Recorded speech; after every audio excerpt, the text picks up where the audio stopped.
আসসালামু আলাইকুম এভরিওয়ান। আজকে আমি চলে এসেছি আলুর ভর্তা রেসিপি নিয়ে। একদম ভিন্ন স্বাদের একটা আলু ভর্তা রেসিপি।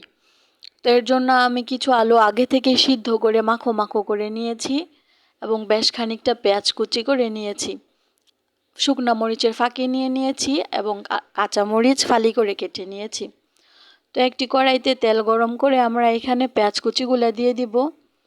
পেঁয়াজটা একটু লালচে লালচে করে যখন ভাজা হয়ে যাবে তখন এতে আমরা শুকনা মরিচের ফাঁকি অ্যাড করব।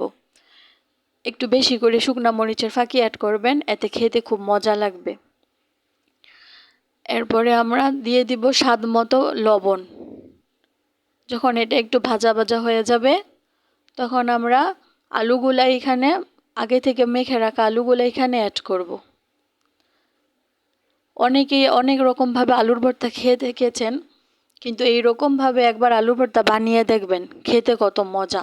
একবার খেলে বারবার খেতে মন চাইবে, আর কোনোই তরকারি লাগবে না। এত মজার একটা ভর্তা। এটা খুব ভালোভাবে আমরা জাল করে নিব, ভাজা ভাজা হলে খুব মজা হয় খেতে।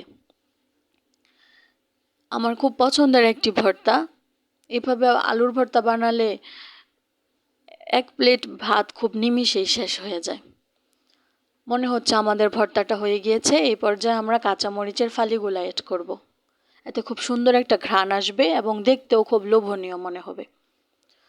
তো আমাদের ভর্তাটা হয়ে গিয়েছে। এখন আমরা গরম গরম পরিবেশন করব এবং গরম ভাত দিয়ে তো আমি এখনই খাবো। এত মজার একটি ভর্তা, দেখুন দেখতে কতটা লোভনীয় মনে হচ্ছে। তো কেমন লাগলো আমার এই নতুন রেসিপি সবাই জানাবেন। আসসালামু আলাইকুম।